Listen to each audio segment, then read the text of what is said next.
I am so glad you convinced me that the family car should be the Defender 110. It is so beautiful inside. It's so comfortable, and it just feels indestructible. Yes, it really is. I've been waiting a long time for the new model to come out. The Defender 110, I'm telling you, it's my favorite car of all times. It's my third one. You know, I have stories of going off-road. The guy managed the group. He was like, what are you doing in this beautiful car? I'm like, I'm going off-road. He's like, are you sure? Because you can use one of ours. And then they look like Mad Max cars. I'm like, no, we're going to do this. And he was shocked. Wow. Well, it's great because the Defender has been reimagined for 21st century adventure, and its unparalleled off-road ability, as well as its robust interior, are invaluable whether you're headed towards uncharted territory or just a weekend of exploration. The Defender 110 tackles challenging surroundings with absolute confidence. The SUV conveys strength outside and in, featuring peerless technology like an intuitive driver display and an award-winning infotainment system. That's my favorite part, to keep you connected no matter where the journey takes you. Adventure is unique to everyone, and so is the Defender. Choose from the two-door Defender 90, the four-door Defender 110, or the larger Defender 130 with the ability to seat up to 8 passengers. You'll find uncompromising performance in all three. So pack up and go even further with the Defender 110. Learn more at LandRoverUSA.com/Defender. Sometimes it takes a different approach to help you unlock your true potential. Capella University's game-changing FlexPath format helps you learn at your own pace and fit earning a degree into your life. From before you enroll to after you graduate, you'll be supported by people who are invested in your success so you can pursue your goals knowing that help is available if you need it. Imagine your future differently at capella.edu.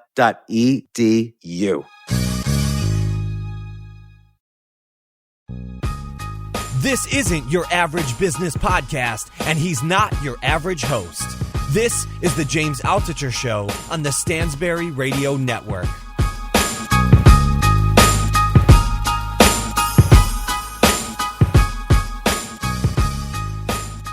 So this is James Altucher at the James Altucher Show. I have with me one of my new favorite authors, Andy Weir. Is that how you pronounce it? Weir? Yeah, that's right. Weir. You just wrote The Martian, and it's got or I shouldn't say you just wrote it. You wrote it a while ago, but it's got over 6,000 reviews on Amazon. It's the number one science fiction book on Goodreads. Ridley Scott is making him. When's the movie coming out? The movie comes out November 25th. Matt Damon is playing the main character. This must have been the coolest thing in the world. This was your first published novel, right? That's right. Yeah, it's awesome. It's all my dreams coming true. And I don't want to. I'm going to get into some of the details inside the book, but without giving any spoilers. But what I really find fascinating is kind of always the story outside of the story. Like, you originally self-published this in 2012, correct? Yeah. Well, actually, it goes back a little further than that. I originally posted it as a serial, one chapter at a time, to my website. And who was even looking at your website? Like, who knew to look there? Well, I've been writing stuff, short stories and web comics and things like that for about 10 years. So by 2009, when I started posting The Martian, I think I'd accumulated a few thousand readers. So I had regular readers. People signed up for a mailing list and stuff like that. So these were people who were willing to just read stuff on a website from a guy who you basically could have considered yourself unpublished at that point. Oh, I definitely was unpublished at that point. Yeah. And the reason I had a few thousand readers was because earlier I had written a short story called The Egg that was pretty popular online. So that's just like a page-and-a-half short story, but people liked it and they reposted it around. So that got me readers. And where did they? I read The Egg, by the way. It's great. And where did they repost it around? Oh, it's just on blogs and websites everywhere. I don't mind if people repost it as long as they give me credit. And so it's one of those things. It's only 1,000 words long, roughly. So it's like people can make that a blog entry. They can just copy paste the entire thing. And so I don't know. I guess it was like a convenient for an internet audience. And so you started writing fiction. Your dad was a physicist. Were you a scientist? Well, no, a computer programmer. That was my career up until earlier this year, and when I'm able to support myself with writing, so I do that full time now. That's like a dream come true, right? Oh, absolutely! It's what I wanted since I was since I was a kid. Like, certainly when I was a teenager, I was like, I want to be a writer. But yeah. And you went to UC San Diego, but you didn't graduate. Why didn't you graduate? By the way, I'm very much in favor of you not graduating. Well, I ran out of money. It's pretty simple reason. Were you depressed? What's that? Were you depressed that you ran out of money for it? So at that time, I was depressed, like, about a lot of things. Like what? So yeah, I was depressed about that. I was broke. I didn't really have any skills. I was a decent entry level programmer, but not a senior level, not some whiz kid or anything like that. And it was rough on me. And that was also around that time I'd broken up with my girlfriend, and it was just my life was a mess. But the actual reason I left college was I just didn't have enough money to afford it anymore. And I was like, well, I can either scrape up enough money to continue paying to work all day, or I can work all day and get paid. Now let me ask you a question though. Did your parents just say we're not paying for your college, and you were going to a public university? Was the tuition? Were you not from California? No, I was from California. The tuition wasn't really a problem. It was just the living expenses. Yeah. And when you spend all day at classes, it means you're not spending all day at work, and I couldn't afford to do that anymore. And yeah, my parents didn't pay for my college. I was on my own for that. And what do they I'm dealing with this. I have a 15-year-old daughter who's thinking about college. What did they do? Did they sit your dad obviously placed an emphasis on education. He's a particle physicist. Did he just sit you down and say, "Listen, Andy, screw you. We're not going to pay for your college"? No, it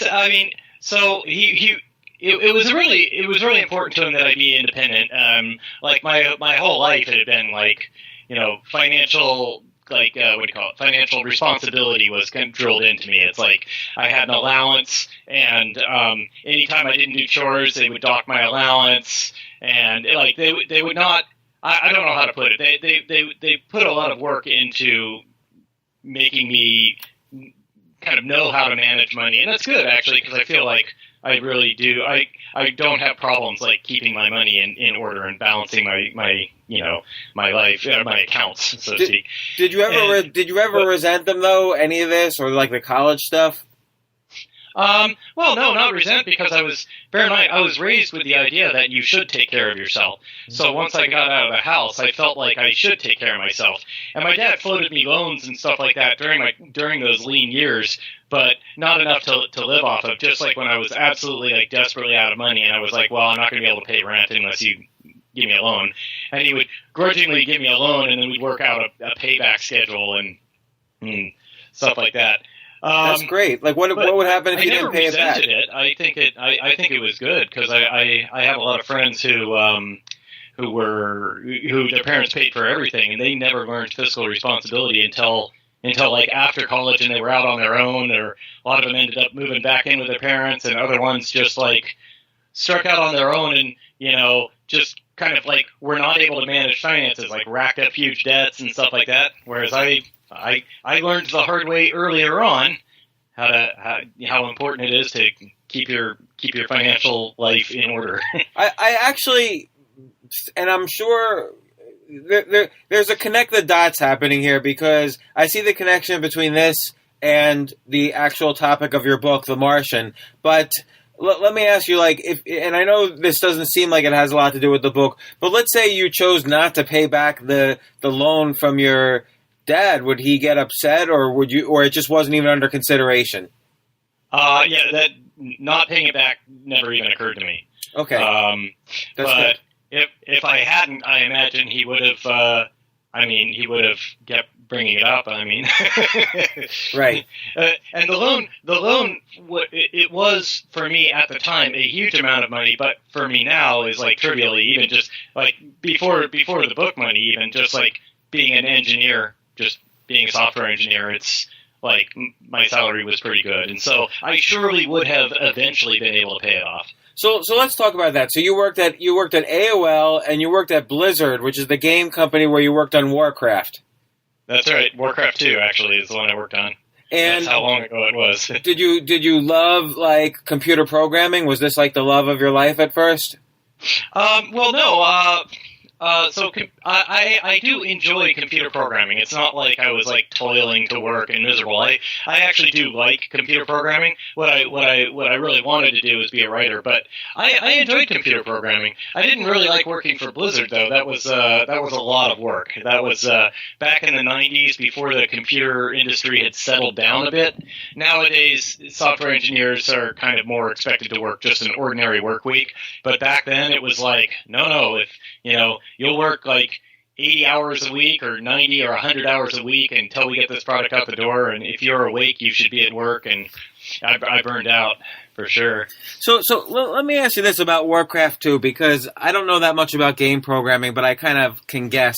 And again, if you're a listener and you want to just hear about The Martian, skip ahead like 5 minutes, because I just have a question about Warcraft 2. Like, with all of those sort of shoot 'em up games, don't they just take like the basic engine like Doom and copy the whole basic framework and then map out a new dungeon and new monsters and new guns and put them in different places, and that's your game? Nowadays, those engines exist, and you can buy them or contract them out or whatever, and you do end up, basically, you just have to make the characters and any special physics, and it's like that. But back then, that didn't exist at all. Everything was made from scratch. We're talking 1995, and Blizzard was at the forefront of inventing this stuff. So, right. I mean, the only code base they had to work from was the code base of Warcraft 1. And between 1 and 2, they pretty much scrapped the original Warcraft 1 code base. So it was like, start up by, writing your entry point and then work from there. It was, yeah. Nowadays, things are very different. But, this was 20 years ago. So speeding ahead to 2012, actually, what the hell did you do between 1995 and 2012? Computer programmer. And same as I did So I've been programming computers one way or another since I was 15. So that's since the kind of mid to late 80s. I worked for Sandia National Labs when I was in high school, and just sort of I was hired as just sort of a gopher, but the lab I ended up working for said, well, what we need is somebody to figure out how to program computers so that we can look at this data, right? And so they said, here's a book on how to program in C. There's a computer. Let us know when you work it out. And so that was pretty cool. That's how I kind of got into programming. Then, I went to college. Were you writing all along, like kind of in your free time?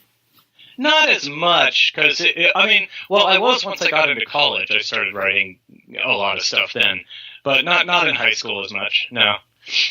In college, right. Starting from college, I wrote a bunch of short stories, and I wrote a book, and it was terrible. And fortunately, that book, I finished it before the age of the internet really kind of came into being, before the web existed, before people posted things online and stuff like that. So fortunately, there are no digital copies. No one will ever find that book, which is really badly written. Well, we all have kind of our first book in the drawer that we have to get through. Yeah. That's how you get the 10,000 hours of practice with intent. It's the first pancake for sure. And then after leaving AOL, or actually getting laid off from AOL, this was in the late 90s, I want to say, late 90s. I got laid off from AOL, and I got a big severance package, and I had stock options and stuff, so I had a bunch of money. So I took 3 years and tried to break into writing. I wrote a second book, which was much better than the first, but it also, it was kind of like meh. It was like medium quality. I think the plot was decent, but the skill in writing was really low. anyway, so I spent 3 years writing it, and I spent 3 years. I finished writing it actually pretty quickly, and then I spent a long time trying to get it published, like trying to get an agent, trying to get a publisher interested. Typical writer story, couldn't get any interest, and I eventually gave up and went back into the computer industry, figuring, well, I tried. And then I would just, once the web started to take off, then I'm like, oh, here's an avenue where I can write fiction just as a hobby. And that's what The Martian was. When I was writing it, it was just a hobby. I would post a chapter at a time to my website, and people were reading it, and they liked it. And then when I finished, I figured we were done. But turned out it got really popular. And so, a couple of things. One is, since you were already kind of self-publishing it on your website, did that make publishers less interested later on, the fact that it was out there? No, it went the other way, actually. Well, so I've self-published, and then I was done, and so I figured that was it. But some of my readers came and said, like, well, I like this story, but I hate reading it in a website. Can you make an ebook version? So I did that. And then they're like, well, thanks for making this ebook version. It's a free download, but I don't really know how to download things from the internet and put them on my e-reader. Can you just post it onto Kindle so that I can just get it that way? So I figured out how to do that, and that's really easy. But Amazon requires you to charge at least 99 cents. You're not allowed to give stuff away for free. They want to make money, right? Right. And so I did that, and I said, okay, you can pay 99 cents to have Amazon put it on your Kindle, or you can download it for free from my site right here. And way more people just paid the buck, because it's convenient and it's easy, and they already had things set up. I do have to repeat, that is a great way to publish. Like, I always recommend self-publishing. And if you look at yourself, E.L. James self-published 50 Shades of Grey at first. Hugh Howey self-published Wool at first. Yeah. Teresa Reagan has sold hundreds of thousands of copies with her thrillers.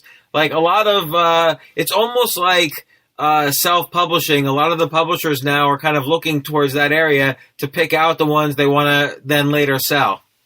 Right, and that's what happened to me. So it sold really well on Amazon, and it got up into the top sellers list, and that got the attention of Random House. So actually, they came to me. Well, what does it mean it sold really well? Like, how many copies did it sell as a self-published book? I posted it in September, and actually at first it sold like nothing. It sold like, 20 copies in September, and then like 100 copies in October, but then it started getting higher and higher, and by the time Random House was talking to me in March, it was at about 35,000 sales. Wow, and were you doing any marketing, or was this just word of mouth? Just pure word of mouth. I didn't market it at all. Man, that's like the dream story. It is. And well, what happens is, like, so, like, the Amazon reviews were high, and so it's not just word of mouth, right? It's like Amazon will suggest things to you. Say, like, oh, you like science fiction? Well, here's a sci-fi novel for 99 cents that has a high rating from readers. Right. And then once it got into the top sellers list, like the top 20 and top 10, and like it was number one in sci-fi for a while, that basically cements its position, because of course people are like, I want to read a sci-fi book. What are the top 10 sellers right now? And so it just gets you a lot more sales. It snowballs. So I've had Hugh Howey on the podcast. Like, were you around the same time as him in terms of being self-published? I'm a little bit after him. Wool was already out and selling well and stuff around the time I started, or around the time. So like he's definitely like a few years before me. But yeah, we're kind of contemporaries in the grand scheme of things on this whole self-publishing thing. So Random House called you and they said, "Look, we'll let you keep the Kindle rights and we want the bookstore rights," or what did they say? No, they said that we want the worldwide rights, but we have a big pile of money for you in exchange for them. Oh, and, so that's good. Well, actually, there was an intermediate step I skipped. So Random House, an editor there named Julian Pavia, who is like my editor, or, well, Random House's editor, but and he liked it and wanted to make a print version, and he said, like, he talked to a colleague of his in the industry, a literary agent named David Fugate, and said, like, oh, I was thinking about making an offer to this writer. What do you think of the book? Just want your opinion. So David read it and said, I like it. And then he turned around and became my agent, and then turned back to Julian and said, okay, let's figure out how much you're going to pay us for it, which is kind of a funny story. But that was what Julian intended. He was like, okay, well, I'm about to make an offer to this guy. He should have an agent. So, go be his agent. And so that's how I got an agent and a publishing deal. Everything came to me. Like David said, like, hey, you need an agent? And I'm like, yes. After 3 years earlier in life, 3 years spent trying to no avail to get a literary agent, and one comes knocking at my door. I'm like, hell yeah. And he immediately says, well, good news. Random House wants your book. Well, I find in publishing that when it's hard for the author, it's impossible. But when a deal is already there, then everyone shows up. Like, then it's no problem. Yeah. Well, I think the self-publishing route is really cool. I think it's an opportunity. It's really opened up the publishing world, because now there's no, how do I put it? There's no intermediate step where someone at a publishing house has to guess on whether or not it'll sell well, because you can go prove yourself directly with just online sales, and then you can say, like, hey, publisher, my book is selling really well online, people like it, and to the publisher, they're like, well, that's a much lower risk, we like this idea. Well, did you consider, when you were already at the 35,000 copy point, did you consider quitting your job just from that? No. Remember, I was only selling it for $1. I wasn't focused on making money. My goal the whole time was just to accumulate readers. Really, what I wanted was I wanted as many people to read it as possible. That was my goal. I was making pretty good. I mean, I was never in any real financial problems. I was an engineer. We get paid pretty well. And when before Random House contacted you, were you already starting a second book or a sequel or anything like that? Because a lot of self-published guys seem to do multiple books very quickly to kind of build that readership. Well, no, I was just plugging along. I finished The Martian, and I started on my next book, which is not a sequel. It's a different story. It's not the Venusian?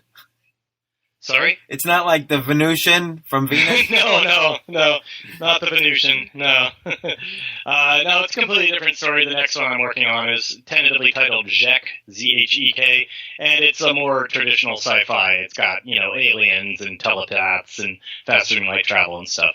It's not the rigidly technical sci-fi that The Martian is. Well, but okay, go ahead. I've got a contract for that book now with Crown, Random House, the same publisher as The Martian, and I've got a deadline, and I'm being a writer now. Wow. So this is what you do. So what's your workday like? Well, I'll get up in the morning and usually walk. There's a coffee shop that's about a 5-minute walk from my house. So I'll get up in the morning, go to the coffee shop, get a cup of coffee and like a kind of Egg McMuffin equivalent breakfast, have that, take a quick walk around the neighborhood, just get some exercise, then I settle in, and I set myself working hours of, from whenever I'm done with that walk until 5 p.m., and I'm not allowed to do, I self-imposed limits, like I'm not allowed to watch TV, I'm not allowed to, go to, like, various internet websites that I can use as a time sink. I have to work, I have to try to write. I try to crank out 500 words a day minimum, if possible. I don't always succeed, but other days I'm really motivated and I get a lot more. So, do you edit during the day, or do you say, I'm going to edit when the book's done? No, I edit. I go back over it, and it's like 3 steps forward, 2 steps back, right? It's so I'll write a chunk, and then the next day I'll usually start by rereading the last few pages that I wrote, and then I'll say, oh, that's terrible. Oh, that's ugly. And so I end up kind of doing some editing, and then in the run up to doing new content. So I want to talk about The Martian in a second, but who were some of the writers that influenced you before you started The Martian? Like, who are your favorite writers? Well, I grew up reading the old classic authors of like the 50s and 60s, so I would say that my main influences are Heinlein and Asimov and Clarke. Yeah, those are like the big three. Holy Trinity, yeah.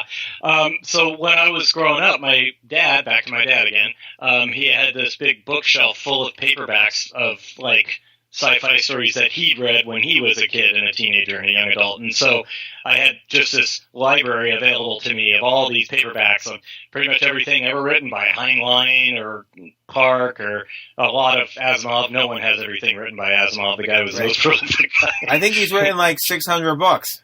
It's ridiculous how much yeah, but I mean, like a bunch of his sci-fi, writing. Clearly, like the Foundation trilogy and I, Robot, like all that stuff. Absolutely, yeah, for sure. And the robots novels with Elijah Bailey. And did you read any? Did you read? Like I used to read some fantasy, like Roger Zelazny. You ever read any of him? Not Zelazny, or maybe if you name the titles of his books, I might. But off the top of my head, I don't think I've read Zelazny. I've read some. I read all the Incarnations of Immortality series by Piers Anthony, and I liked them at the time that I read them. As I got older and reread them again, so I read them when I was a teenager, and then when I got older, I reread them again, and I felt like, wow, these are actually kind of sexist, and I didn't like them as much. But you can argue that about Robert Heinlein's books as well, like Stranger in a Strange Land. But yeah, absolutely. However, like you can argue that he's like a product of his time, right? If you read a book from 1951 that has women in the kitchen, you're like, well, okay, that's how things were in 1951. But if you read a book from 1989 that has women in the kitchen, then you're like, well, right. That's a little bit different. But in terms of fantasy, my favorite author is Terry Pratchett. I've read all of the Discworld novels. Sword of Shannara? What's that? Isn't he Sword of Shannara? No. He's Discworld. Okay. So like the Color of Magic, Light Fantastic, and there's like 25 books in the series. And I've read them all. He's a kind of comedy fantasy writer. He's awesome. And what about non-science fiction, non-fantasy writers? I don't do much of that. Outside of that, my main thing is nonfiction. So I like true crime documentaries and or science related documentaries, stuff like that. Well, it clearly shows in The Martian that you have done. I have never seen probably so much research done for a book than what you did in The Martian. Like, how did you even know all of that stuff?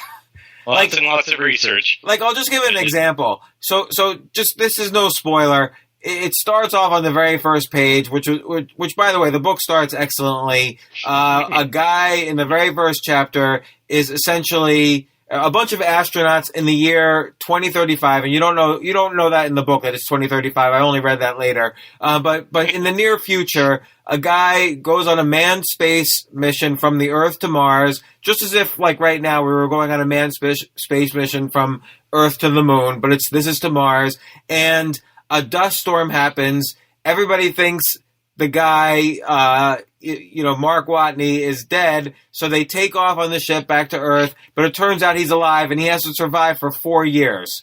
And that's all in the first chapter, and that sets the tone of the book. And then for him to survive, it's basically every few pages is another problem that you have to solve scientifically. And the research is incredible on how you solve all these problems about living on basically a barren planet. Yep, that was tons and tons of research, and I tried to make each problem come naturally, usually from the solutions to the last problem, because I didn't want him to just be like unlucky over and over again. I wanted it to be a plausible sequence of problems. Well, it's very plausible, for instance, that he needs food. So, I don't know, like, you're a computer programmer. Where did you get all the botanist knowledge of how to... And I'm not giving any spoilers away. If you think I'm giving any spoilers away, stop me. But it's only in the second chapter. He basically grows potatoes out of his own excrement and some soil or whatever. He uses his excrement as like fertilizer. Right. He uses Martian soil, and then he has some challenges making enough water to make that happen. But that's covered in the book. That's kind of one of the cool things is problem he has to solve. But you had to become like a chemistry expert to figure out how to split all the atoms apart to get the water. Like, how did you do that? Well, he wasn't actually splitting atoms, right? He was just splitting molecules. He had access to oxygen from Mars's atmosphere so he has a device that will pull the carbons off of CO2 and release the oxygen. That's the oxygenator, and so he has plenty of CO2 in the Martian atmosphere, and then the oxygenator inside of his kind of base. And so from that he can get oxygen, and then he retrieved a bunch of hydrogen from unspent rocket fuel from their landing craft. And then hydrogen plus oxygen makes water. So even like the oxygenator, though, is that something that is like planned to be on like Mars ships or moon ships? You can make one of those. All the technology shown in the book really exists. And so, hold on, there's construction like literally right outside my window here. I'm not hearing it, so maybe the recording isn't getting it either. Oh, that's good. So. Were you like in the library a lot, kind of researching every possible thing that could go onto, a Mars ship, or what did you do? Yeah, I did lots of research. I mean, although it was all online, right? I mean, so just lots of Google searches. What am I talking about? A library? That's like an ancient building, an antique building. Yeah. But yeah, I did lots of research, but mostly, especially for things. So I've got a fairly strong background in physics and astrophysics. It's always been a deep interest of mine. So I started off with some info there. But things like botany, I didn't know at all. I had to research from scratch. I was like, okay, what can you grow? Out of all the crops that exist, what can you grow that in a very small area that is enough to feed you? And some research, and I'm like, okay, it looks like potatoes. I'll find an excuse for him to have a live potato that he can work from. And then I'm like, okay, how do you grow potatoes? And so it's just research. And the book is very problem oriented. Like you said, some problems were because of luck, and some problems were just because, look, he's on Mars for 4 years and he wasn't expecting it, so he's got to solve all these problems. Now, right. What was the creative decision? Like, you don't provide a huge amount of backstory for Mark Watney.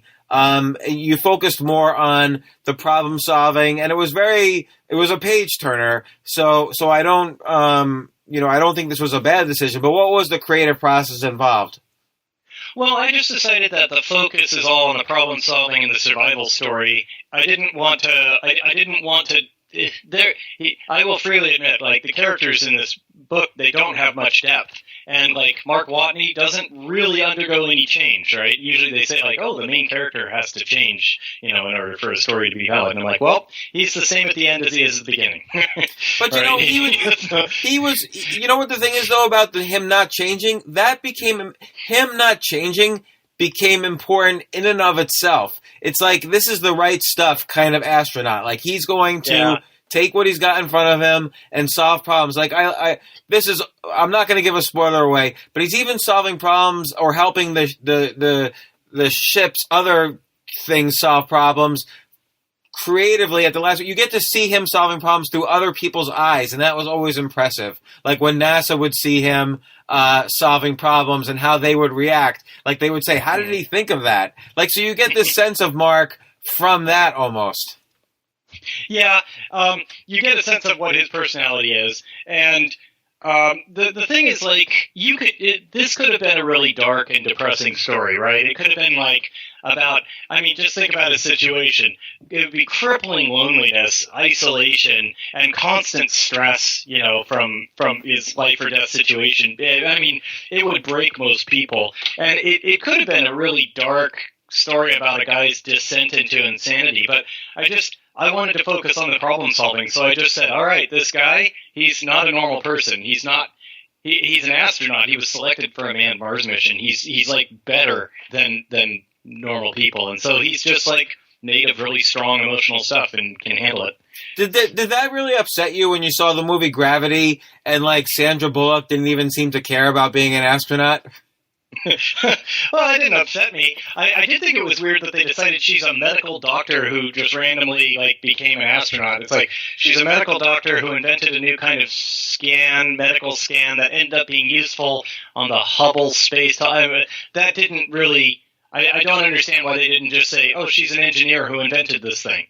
Right. That struck me as odd. And also, I thought the whole backstory with her daughter dying and stuff, I was like, why did that exist in this movie? It's like completely irrelevant to the plot. I don't care about. I might have cared about her daughter dying and stuff like that if they started off with scenes of her and her daughter and then her suffering through the death of the daughter. But it's just like, oh, by the way, I have a daughter who died. Oh, that's sad. Anyway, on with the story. And now that they're making a movie out of The Martian, do you think the screenwriter or Ridley Scott or anybody will pressure you into providing more emotional kind of Earth story? Well, first off, so I didn't write the screenplay. That was written by Drew Goddard, who is also known for he wrote Cloverfield. He directed Cabin in the Woods. That's Drew Goddard. Anyway, he wrote a screenplay, and I've seen it, and I think it follows the book very well. I think everybody's happy with it. I know that he and Ridley Scott went back and forth on changes, but I wasn't really part of that process. I was like spectating eagerly, but. Oh, as the writer of the book, my only job on the movie is to cash my check, right? I mean, pretty much that's it. I certainly have no authority, and whatever input I have is strictly voluntary on their part. They sometimes ask my opinion on things, and then they may or may not take it, but they don't have to listen to anything I say. Do you wish you had more input on it? No, actually, I'm not a movie maker. I'm not a screenplay writer, and I don't have that skill set. So, no, I actually kind of really like the exact amount of influence I have on the movie as it is. Like, I get to watch from outside. I don't really have to do any of the hard work. Like, Drew Goddard wrote the screenplay. I just read it and gave him my feedback. And it's very exciting. It's just to watch all this stuff happen, see like hundreds of people, an entire crew, getting together and filming a scene filming my characters, bringing them to life. It's awesome. That is exciting. So at what point in the OOs was there ever a point where you felt like, oh my gosh, this is just not going to work for me. I'm not going to be a writer.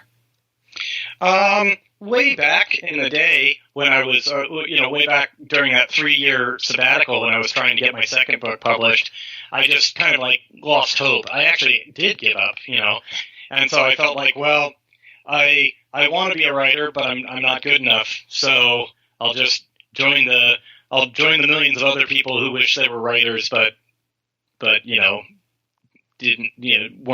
good enough. And then, I had completely given up. That's why, all this stuff, that's why The Martian was a serial. I never took it seriously. I never took any of my writing seriously beyond that, and I just bungled into all of this. And so it's really surprising. It's awesome. And so when it was a serial, and I'm sure you were leaving cliffhangers because that's what was happening. Were people dying to see the next chapter as soon as you uploaded it? It was awesome. I get fan mail. People were going "Ooh, when's that next chapter coming out?" And I post a short story or something, and they'd be like, "Yeah, that's nice. Why aren't you working on The Martian? You should be working on the next chapter." Yeah. It was almost like you crowdsourced where you were going to work. Well, yeah, kind of. And also, it was really handy because as you pointed out, I made a real effort to be technically accurate in The Martian. And so my readers are a bunch of dorks and nerds like me, right? And so they would point out errors. They'd be like, math error over here. Or, oh, you said that things work this way, but actually I'm a chemist and I can tell you it would go like this. And so it was great it was almost like crowdsourced fact-checking. Oh my God, that is really great. So and then awesome. When was the tipping point when you realized, wow, my life's about to change? Around the time, I guess, when I guess if I had to pick a discrete moment, so it's like we'd made the deal with Random House, we'd agreed on it and everything like that. And now it was time to. It still seemed to me almost like this could be a scam, almost, right? It's like I just see people emailing and calling me on the phone and saying they're going to make all my dreams come true. I've never been to Random House's office. This was all just done, teleconferences and stuff like that. And just so then it was time to actually do it. My agent and Random House had worked out the contract. My agent's like, "Go for it, go ahead and sign it," and then mailed it off to Random House and emailed it to me, and I printed it out and. like it's this big long contract, and I sign it, and then I see that the mailing address is, Random House, 1754 Broadway, New York City, and I'm just like, this is a real thing. Wow. I'm mailing this to a big building on Broadway. And then did you just walk into your boss's office and say, I quit? No, nothing like that. Well, first off, I liked my job that I had at the time. I liked my job and my coworkers, so it wasn't like some great relief, moment of, self-empowerment. It was like, I kind of like, it's too bad I don't have time to do both of these things. And then also, like, I had no idea how the book was going to sell or what. So I actually ended up working over a year beyond that point. So at the point we signed the agreement, it was in like March or April of 2013. The book didn't come out until February of 2014. And then once we got a feel for how well it was selling, then it became clear that I could live off of those royalties. So then I quit my job in April. And I gave notice and everything. Did your fellow employees, were they already reading the book? Like, did they love the book? Oh, yeah. Yep, they'd all read the book. They'd all watched with great interest as the whole publishing process went along. Like, everybody at the company was rooting for me. And, I told I'd warned my boss months in advance. I'm like, well, if I can support myself off of the proceeds from the book, I'm going to leave the company. And so he knew not to put me in charge of any major projects or initiatives or anything. He knew that he knew to use me as just sort of a resource without good long-term commitment. So I think my exit was pretty smooth. So you've done so much research on how someone can survive on Mars. Has someone like Elon Musk called you and said, hey, can you help us out as we plan a Mars mission? Well, it's one thing to do a bunch of research and write a plausible story. It's another thing to actually be a scientist and do all this stuff. So no one's called me like that. Although I did get a positive review from Commander Chris Hadfield, who was the commander of ISS for a while. He read the book and liked it and said it was very realistic. Yeah, no, it seems really super realistic to me. It seems like you would be an expert on if someone had to survive for a year on the planet, this is what they would do. Like, you would be a good person to be in the room where they're making those decisions. What happened? There are a lot. The other people in that room would all be people who are a lot smarter than me. So, well, what happened when Ridley Scott called? Like, what was that like? Well, he didn't call me. The 20th Century Fox. It started off with Fox wanted to secure the movie rights, and this was, by the way, the same week that the book deal came through. So that was a really eventful week for me. But what they actually wanted was the option. This is how movie rights work: is they don't buy the rights outright, or they don't usually buy the rights outright. They come and say, like, we want to secure the option. So we work out the whole movie rights contract and say, like, okay, we will pay this big pile of money in exchange for the movie rights, and here's a 30-page contract detailing exactly what all that means. However, we're not going to give you that big pile of money. We're going to give you a small pile of money in advance, like right now. And then we are the only people who are allowed to buy the movie rights. That's what you're agreeing to. And then they can activate the contract at any time, and by just handing me the larger pile of money, right? And then they own the rights. If they don't, so what it's called is acquiring a movie option. So that means they have the option to buy the rights. And options will expire after like 18 months. There's a lot of writers who actually like make a lot of money off of movie options. Like, they have like 10 books out there and like 4 of them are optioned by movie theaters. They never make the movie, then the option expires and the rights go back to that writer, and then he options them out again. There's a whole kind of industry on that. But anyway, so when they optioned, the reason I'm giving you all that gory detail is that when they optioned the rights, it wasn't that big a deal. It wasn't like, oh, we're making a blockbuster movie out of this. It was like, we want to make sure we're the only people who can make a movie out of it. And FYI, we option like 100 movies for every movie we actually make. So don't get too excited. Right. But when did they decide to actually buy their own option or make the movie? Yeah. Well, they didn't actually exercise. They exercised the option at the last possible second. So, they had greenlighted the movie long before they actually exercised the option.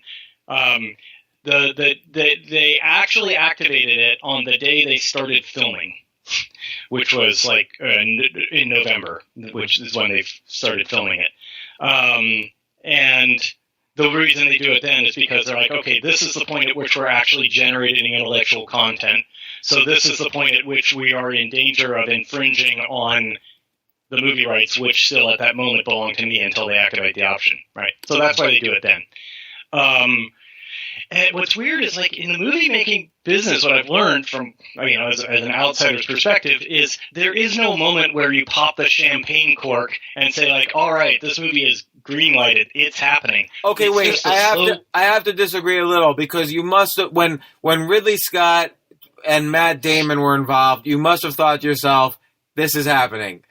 I thought to myself, this is very likely to happen, but it's not a done deal until they start filming. And it's just, I don't know how to put it. It just becomes like more and more likely slowly over time.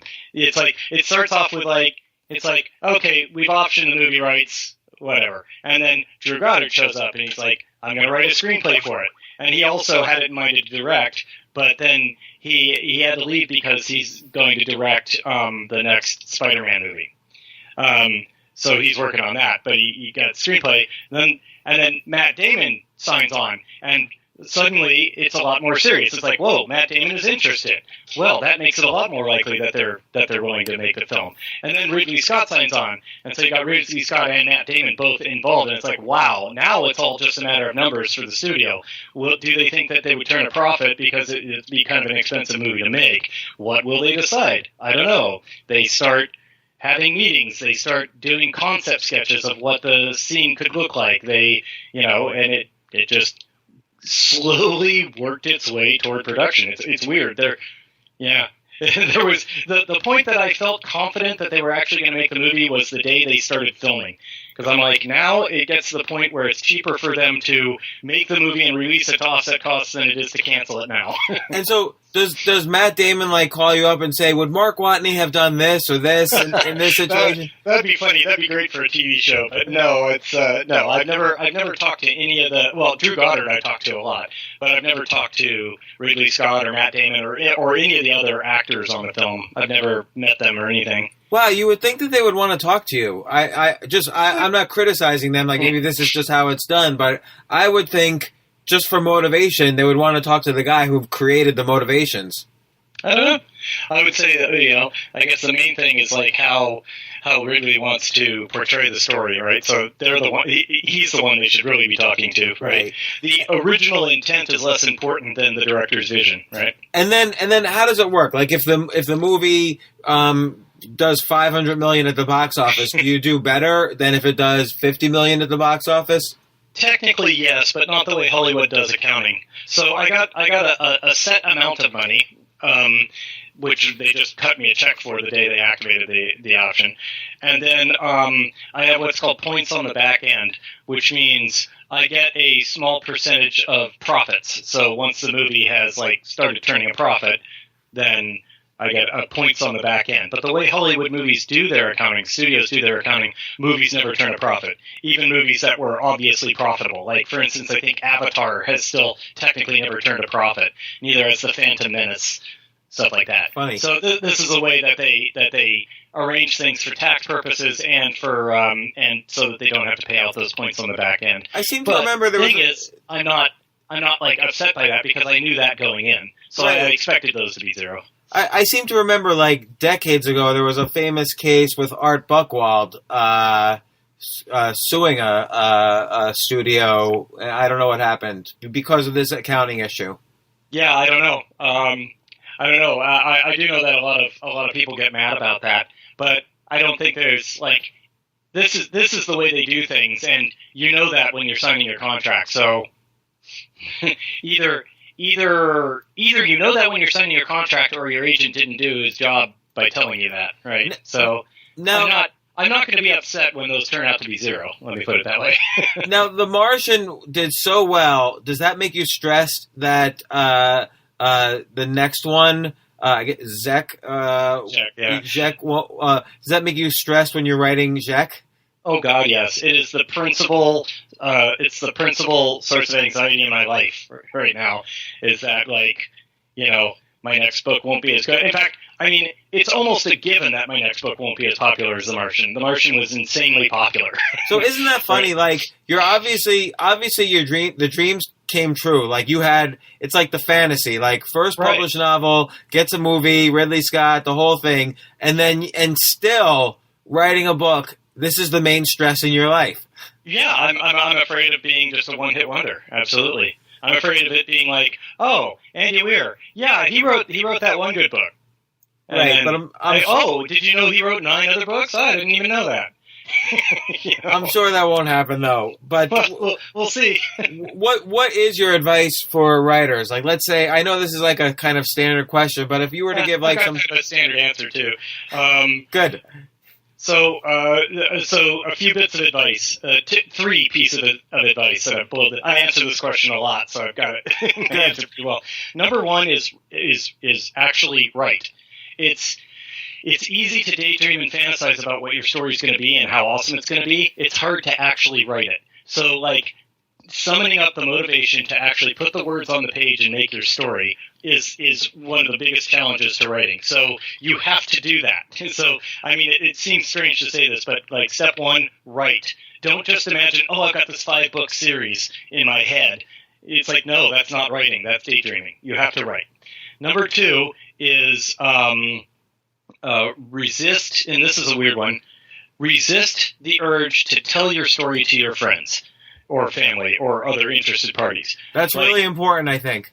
Yeah, you get like, you see a lot of that. Imaginative people, the people who want to become writers usually share 2 traits. 1, they've got a good imagination. 2, they want an audience. They want to tell people a story and have those people experience the story and enjoy it. I mean, that's just like the basic premise of what being a writer is. And so if you have the story in your mind and you want to tell your friends, ooh, I'm going to write a book someday, here are the events that are going to happen. And then you tell it to them. And your friends might even be genuinely interested. They might not just be faking interest to be polite to you. They might be genuinely interested. You have to not do that. You have to make a rule that says, like, I am not allowed to tell my stories to my friends. The only way my friends are allowed to find out my stories is by reading them. And so first I have to write them. The reason is because when you tell the story to your friends and family, it satisfies your need for an audience and reduces your desire to actually write it. That's fascinating. So resist that urge. And then the final thing to say to aspiring writers is this is the best time in history to be an aspiring writer. You, with the internet and self-publishing, you no longer have to convince somebody in an office that you have a good idea. You can actually just write it and put it out there and see if people like it with nobody between you and the readers. And if it's good, it'll sell. What do you tell people who say, but I don't have enough time? Well, I mean, I don't know what to say. It's like writing takes time. Yeah. You have to decide what your priorities are in life. If you're like a single mom and you have like a full-time job and kids to take care of in the evening, I'm sorry, you just don't have enough time to write. Yeah. Although I think people can usually, like you said, you avoid TV, you avoid kind of surfing the web during certain hours. Some people work on their lunch breaks. There's always ways to find time. I do it full time, which gives me the time I need to work on it. But when we were talking about aspiring writers, and so I'm assuming that they have like a full-time job that is not writing. But you were an aspiring writer when you first started The Martian. Yeah, I've got no life. I'm sure that's not true, but anyway, I really enjoyed the book. It's definitely like the dream come true for many people. So congratulations. Thank you. And I highly recommend the book, The Martian, which you can buy all over Amazon. Plus you can listen to the audiobook. Or you can wait for the movie, November 2015, right?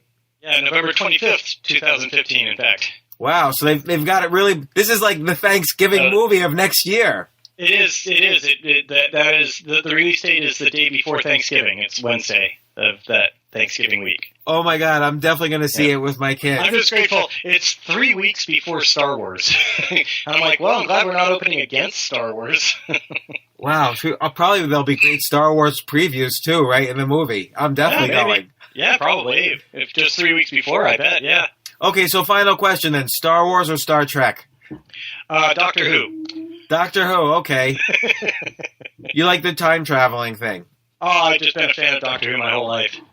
All right, that's good. Well, so Andy Weir, thanks so much for coming on the podcast. I highly recommend The Martian. Great book, and thanks again.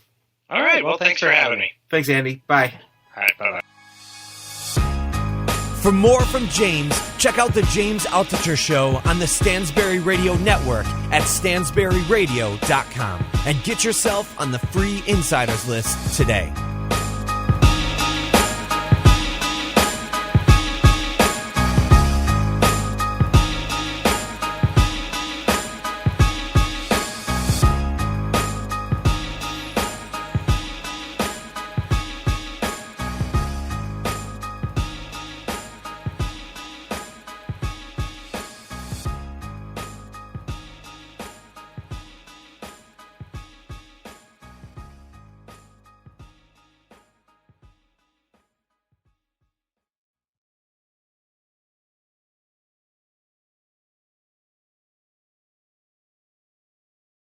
Walmart's Black and Unlimited platform is making it easier than ever to support Black-owned brands. When you go to walmart.com/Black and Unlimited, you'll not only get to shop products from Black-owned brands, but also learn about founders like Janelle Stevens of Camille Rose, which specializes in products for naturally curly hair, or the Allison Devon, founder of Teespressa, and there are many more awesome products that you have yet to discover. It's all easy to find with Walmart's Black and Unlimited platform. Join in on celebrating Black brands today and every day at Walmart. We are Black and Unlimited. Visit walmart.com/Black and Unlimited to discover more. That's walmart.com/Black and Unlimited.